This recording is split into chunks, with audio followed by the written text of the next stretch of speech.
여러분, 안녕하세요. 오늘 하루도 즐겁게 잘 보내셨나요? 재밌는 이야기 들으며 꿈속 여행 떠나볼까요? 그럼 이야기 속으로 숑숑숑. 할머니의 3가지 소원. 숲속 작은 집에 할머니랑 할아버지가 살고 있었어요. 숲은 봄이면 노란 개나리, 분홍 진달래, 하얀 벚꽃이 활짝 피어 있었죠. 여름이면 초록 나뭇잎들이 쏴쏴 물결치고, 가을이면 밤, 잣, 도토리가 주렁주렁 열렸죠. 겨울이면 하얀 눈꽃으로 온 세상이 반짝반짝 빛났어요. 할아버지는 매일같이 다람쥐도 안아주고 산토끼랑 뜀박질도 했죠. 열매도 따먹고 낮잠도 잤어요. 하지만 할머니는 이런 할아버지가 미웠죠. 할아버지가 일할 생각을 전혀 하지 않았거든요. 오늘도 할아버지는 커다란 나무 밑에 누워 있었죠. 할아버지가 하품을 하고 막 눈을 감으려는데 어디선가 무슨 소리가 들렸어요. 할아버지, 저 좀 도와주세요. 이게 무슨 소리지? 할아버지는 두리번거렸어요. 여기, 개미 구멍이요. 작은 요정이 개미집에서 나오려고 버둥거리고 있었어요. 요 작은 잎사귀 때문에 못 나오고 있구나. 내 잎사귀를 치워주마. 개미 구멍을 가리고 있던 잎사귀를 할아버지가 치워주자 작은 요정은 땅 위로 폴짝 올라왔어요. 할아버지, 고맙습니다. 아니다. 잎사귀 하나 치운 걸 뭘. 그렇지 않아요. 저는 큰일 날 뻔했거든요. 작은 요정은 눈을 크게 뜨며 말했어요. 그러곤 할아버지에게 약속을 했죠. 할아버지, 할머니에게 소원 3가지만 말씀하라고 하세요. 제가 이루어지게 해드릴게요. 참. 아무튼 알았다. 앞으로는 조심하렴. 작은 요정을 보낸 뒤 한잠 푹 자고 일어난 할아버지는 얼른 집으로 돌아갔어요. 할멈! 어딨어? 할아버지는 부엌 앞에서 소시지를 들고 있는 할머니와 마주쳤어요. 아유, 이리 와봐요. 세상에 살다 보니 별일이 다 생기는구먼. 할아버지는 할머니 손목을 덥석 잡은 채 방으로 들어갔어요. 숲속에서 겪은 일을 할머니에게 모두 이야기해 주려고요. 소곤소곤 쑥덕쑥덕 이러쿵저러쿵. 영감! 또 꿈을 꾸셨구려. 내 영감 말을 믿을 것 같으? 아이, 정말이라니까. 할머니는 하루 종일 밥 갈고 집안일 하느라 너무 피곤했어요. 할아버지의 엉뚱한 이야기가 귀에 들어올 리 없었죠. 저녁밥 지으러 간다고 일어서는 할머니를 할아버지가 또 잡아 끌었어요. 아이, 내 말을 못 믿겠으면 시험 한번 해보구려. 소원 1가지만 빌어보라고. 좋아요. 해보죠. 이 소시지는 평생 먹을 만큼 있었으면 좋겠어요. 그러자 방 안 가득 소시지가 쌓였어요. 정말이네 그려. 아이고, 일을 어쩐다오. 할멈, 어때 진짜지? 자, 이제 근사한 소원을 빌어보게. 할머니는 할아버지가 원망스러웠어요. 평소에 믿음을 주었다면 처음부터 저 영감 말을 믿었을 텐데 그렇더라면 근사한 소원을 빌었을 거고 말이야. 하고 생각했죠. 이런 생각이 들자 콧노래를 부르며 웃고 있는 할아버지가 더 미워졌어요. 할머니는 자기도 모르게 중얼거렸죠. 저 영감코에 이 소시지나 주렁주렁 매달려라. 글쎄 할아버지의 커다란 코에 방안 가득 있던 소시지가 줄줄이 붙어버리고 말았어요. 눈 깜짝할 사이 말이죠.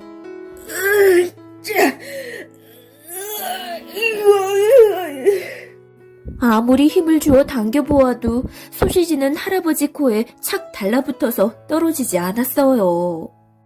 아이고, 할머, 이제 마지막 소원을 빌어주시구려.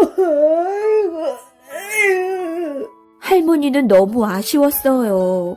돈을 많이 달라고 할 수도 없고 오래오래 살게 해달라고 할 수도 없게 되었거든요. 할머니는 기운 없는 목소리로 조그맣게 말했어요. 영감 코에 소시지를 떼어주시구려. 할머니의 말이 끝나자마자 언제 그랬냐는 듯 소시지가 뚝 떨어졌어요. 할머니와 할아버지는 너무도 속이 상해 엉엉 울었어요. 다음날 할아버지는 예전처럼 숲으로 놀러가지 않았어요. 대신 호미를 들고 괭이를 들고 할머니와 나란히 밭으로 갔죠. 할머니에게 믿음을 주기 위해서요. 그래야 다음에 또 이런 일이 생기면 근사한 소원을 빌 수 있을 테니까요. 나랑 바꿔. 에이, 기가 집이 왜 이렇게 지저분해? 이 밥은 도대체 언제 먹는 거야? 남은 하루 종일 밭에서 일하고 고생하는데 매일 낮잠만 자는 거야? 그까지 집안일도 제대로 못하고. 에이, 남편은 밖에서 돌아오면 불평만 늘어놓았죠. 아내는 참다 못해 남편에게 말했어요. 좋아요. 그럼 우리 딱 하루만 바꾸어서 해봅시다. 좋지. 다음 날 아내는 밭을 갈러 나가고 남편은 집안일을 하기 시작했어요. 남편은 먼저 버터를 만들기 위해 커다란 솥에 우유를 부었죠. 불을 피우며 일하다 보니 덥고 목이 말랐어요. 시원한 맥주 한 모금이 생각났죠. 우유를 젓다만 남편은 지하실로 내려갔어요. 맥주통의 꼭지를 열자 시원한 맥주가 콸콸콸 흘러나왔죠. 꿀꺽꿀꺽. 남편은 한 컵을 다 마셨죠. 시원해. 이제야 좀 살 것 같군. 한 컵만 더. 그때였어요. 부엌에서 이상한 소리가 났어요. 남편은 계단을 후다닥 올라가 부엌으로 달려갔죠. 꿀꿀꿀. 짭짭. 열린 부엌 문으로 들어온 돼지들이 이것저것 마구 먹어대고 있었어요. 부엌은 눈 깜짝할 새 엉망진창이 되어버렸죠. 우유며 달걀이며 온통 뒤죽박죽이었죠. 돼지를 쫓아내려고 손을 휘두르던 남편은 문득 손에 있는 맥주통 꼭지를 보았어요. 아이고, 이게 왜 여기에 있지? 남편은 후다닥 계단을 뛰어내려갔지만 이미 지하실은 맥주바다로 변해 있었어요. 벌써 10시네. 젖소에게 풀을 먹여야 하잖아. 남편은 불이 나게 외양간으로 뛰어갔어요. 음무! 소들은 벌써부터 배가 고프다고 난리였어요. 부엌도 치워야 하고 지하실 맥주도 퍼다 버려야 하는데 들판엔 언제 갔다 온다. 걱정스럽게 집을 쳐다보던 남편의 눈이 갑자기 동그래졌어요. 맞다! 지붕에 있는 저 풀들을 젖소에게 먹이면 되겠군. 지붕에 있는 풀도 뽑을 겸 말이야. 난 역시 머리가 좋단 말이야. 남편은 낑낑거리며 젖소를 지붕 위에 올려놓았죠. 혹시 젖소가 지붕에서 떨어질까봐 젖소 목에다 줄을 묶고 나머지 한쪽은 굴뚝으로 내려보냈어요. 재빨리 부엌으로 돌아온 남편은 부엌 굴뚝으로 내려와 있는 줄을 가져다 허리에 묶었어요. 룰루룰루랄라랄라. 남편은 콧노래를 부르며 수프를 끓였어요. 그런데 수프가 막 끓기 시작해서 불을 줄이려는 순간 남편은 휙 부엌 굴뚝 속으로 들어가 버리고 말았죠. 이거 사람 살려! 지붕에서 풀을 뜯어먹던 소가 미끄러진 거예요. 소는 처마 밑에 버둥거리며 매달려 있었고 남편은 시커먼 굴뚝 속에서 대롱대롱 매달려 있지 뭐예요. 엄마! 엄마! 아이고 배야! 아이고 배야! 누구 없어요! 누구 없어요! 마침 아내가 밭에서 일을 마치고 돌아왔어요. 아내는 소가 처마 밑에 매달려 있는 걸 보고 깜짝 놀랐어요. 아니 이게 무슨 일이야? 아내는 얼른 부엌으로 가 칼을 가져와서 소의 줄을 싹둑 끊었어요. 쿵! 엄마! 쿵! 아내는 부엌 쪽에서 나는 소리를 듣고 얼른 부엌으로 달려갔죠. 아니, 도대체 뭐 하는 거예요? 아내는 수프를 뒤집어 쓰고 있는 남편을 보고 화를 냈어요. 아이, 그게 말이야. 남편은 아무 말도 하지 못했어요. 다음날 아침, 남편은 아내보다 훨씬 일찍 일어나 밭으로 나갔어요. 아내가 또 밭으로 나가면 큰일이잖아요. 그 다음날도 또 그 다음날도 남편은 아내보다 더 일찍 일어나 밭으로 일하러 나갔죠. 그리고 집에 돌아와서도 절대로 투덜거리지 않았대요. 마법의 반지. 옛날 어느 마을에 가난한 농부가 살고 있었어요. 어느 날 농부는 나무를 구하러 숲으로 갔죠. 숲에 들어간 농부는 커다란 나무 밑에 떨어져 있는 새알을 주었어요. 새알이 떨어져 있네. 농부가 새알을 들고 이리저리 살펴보고 있는데 갑자기 매 한 마리가 농부의 머리 위에서 맴도는 거예요. 어이, 저 매가 어미로구나. 농부는 나무 위에 있는 매의 둥지에 가만히 알을 넣어주었죠. 그러곤 숲속으로 걸어 들어갔죠. 농부가 숲 여기저기를 돌아다니며 나무를 구하고 있는데 방금 전에 본 어미매가 날아왔어요. 구릿빛 반지를 입에 물고요. 아저씨, 고맙습니다. 이 마법의 반지를 선물로 받아주세요. 반지를 끼고 소원을 빌면 뭐든 이루어질 거예요. 단 한 가지 소원만 이루어질 수 있답니다. 착한 일도 하고 반지 선물도 받은 농부는 기분이 아주 좋았어요. 시커먼 색이지만 내 손에 어울리는걸? 그런데 가만히 있자. 이 반지 값이 얼마나 될까? 농부는 콧노래를 흥얼거리며 숲에서 나와 동네 보석 가게에 들렀어요. 주인장! 내 오늘 귀한 반지를 선물 받았다오. 이 반지가 얼마나 좋은 것인지 한번 봐주구려. 보석 가게 주인은 돋보기 안경을 끼고는 얼굴을 잔뜩 찌푸려가며 반지를 살펴보았어요. 에이, 이 양반아! 이건 싸구려 구리 반지잖아. 가게 주인은 반지를 휙 내던지듯 돌려주었죠. 그러자 농부는 펄쩍 뛰었어요. 무슨 소리예요? 이래 보여도 이게 마법의 반지예요. 소원을 이루어준다니까요. 뭐요? 마법의 반지? 농부의 말을 들은 보석가게 주인은 농부의 반지가 탐났어요. 에이, 뭔가 좀 달라 보이긴 했는데, 이거 죄송합니다. 그토록 귀중한 보석인 줄 모르고, 절 용서하시고, 부디 오늘 밤 저희 집에 묵고 가시죠.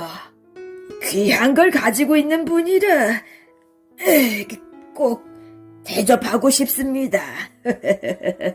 일찌감치 가게 문을 닫은 주인은 고기 내와라, 술 내와라 하며 농부를 극진히 대접하였죠. 맛있는 음식과 좋아하는 술을 마음껏 먹은 농부는 금세 골아떨어지고 말았죠. 이보시오! 이거 보시오! 정말 자는 게요? 보석가게 주인은 농부를 흔들어 보았지만 쉽게 깨어날 것 같진 않았어요. 순간 주인은 빙긋이 웃음을 지었죠.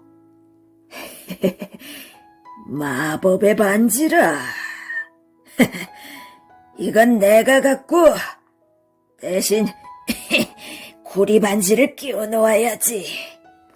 주인은 농부의 손가락에서 마법의 반지를 빼고 똑같이 생긴 구리 반지를 끼워 놓았죠. 술에 취한 농부는 그것도 모르고 쿨쿨 잠만 잤어요. 다음날 아침 농부는 보석가게 주인에게 잘 묵고 간다며 인사를 하고서는 서둘러 나왔습니다. 마법의 반지야. 고맙다. 내 덕분에 맛있는 음식과 술을 마음껏 먹었구나. 집으로 돌아가던 농부는 반지가 바뀐 줄도 모르고 손가락에 낀 반지를 소매로 싹싹 닦았어요. 농부의 모습이 멀어지자 보석가게 주인은 얼른 안으로 들어와 반지를 만지며 소원을 빌었어요. 반지야, 반지야. 이 집이 금화로 가득 차게 해주렴. 와르르 차르르 와르르 차르르. 주인의 말이 끝나자마자 정말 하늘에서 금화가 막 쏟아지기 시작했어요. 주인은 너무 신이 났어요. 쏟아지는 금화 속에서 춤을 추던 주인은 더 크게 소리쳤죠. 더 많이! 더 많이! 금화는 큰 방, 작은 방, 부엌, 손님방을 채우고도 남았죠. 외양간, 헛간에도 쌓였고 마당에도 쌓이기 시작했어요. 그런데 그때까지 기뻐 춤을 추던 주인이 이제는 쌓여가는 금화를 피해 도망 다녀야만 했어요. 큰 방에서 작은 방, 작은 방에서 손님방, 손님방에서 마당으로 정신없이 도망가던 가게 주인은 그치지 않고 쏟아지는 금화에 그만 깔리고 말았어요. 그 사이 집으로 돌아온 농부는 반지가 바뀐 줄도 모르고 아내에게 마법의 반지를 보여주며 자랑했어요. 아내도 너무 신기해했어요. 여보, 정말이에요? 소원을 빌면 들어준다고요? 넓은 밭을 갖게 해달라고 빌면 어떨까요? 아이, 밭을 열심히 일하면 얼마든지 살 수 있는데 왜 그걸 달라고 해? 좀 더 생각해보자고. 농부와 아내는 그저 열심히 일했어요. 그 덕분에 넓은 밭을 가질 수 있게 되었죠. 밭이 너무 넓어지자 농부와 아내 둘만 일하기엔 너무 힘이 들었죠. 아내는 마법의 반지를 기억하고는 남편에게 말했어요. 여보, 밭이 너무 넓으니 밭에서 일할 소랑 말을 달라고 하면 어떨까요? 농부는 고개를 절레절레 흔들었어요. 아니야. 소랑 말도 우리가 1년만 땀 흘려 일하면 살 수 있어. 농부와 아내는 또 땀 흘려 일을 했죠. 정말 1년이 지난 어느 날 농부는 튼튼하게 생긴 소랑 말을 사가지고 집으로 돌아왔어요. 아내는 또 반지가 생각났죠. 여보, 우리도 빨리 소원을 빕시다. 우리도 이제 늙었잖아요. 좀 편히 살자고요. 농부는 이번에도 고개를 절레절레 흔들었죠. 안 돼요. 우린 아직 살아야 할 날들이 많이 남았어요. 애들도 있는데 앞으로 어떤 급한 일이 생길지 알 게 뭐예요. 진짜 필요할 때 반지에게 말하자고요. 농부와 아내가 열심히 일을 하다 보니 어느덧 40년이라는 세월이 흘렀어요. 농부와 아내는 넓은 밭 한쪽에 아담한 집을 짓고 오순도순 살았죠. 아이들도 모두 시집 장가 가서 잘 살고 있었어요. 그때까지도 농부는 마법의 반지에게 소원을 빌지 않고 있었어요. 그러던 어느 날 농부와 아내는 두 손을 꼭 맞잡은 채 이 세상을 함께 떠나게 되었어요. 농부의 손가락에는 여전히 마법의 반지가 있었답니다.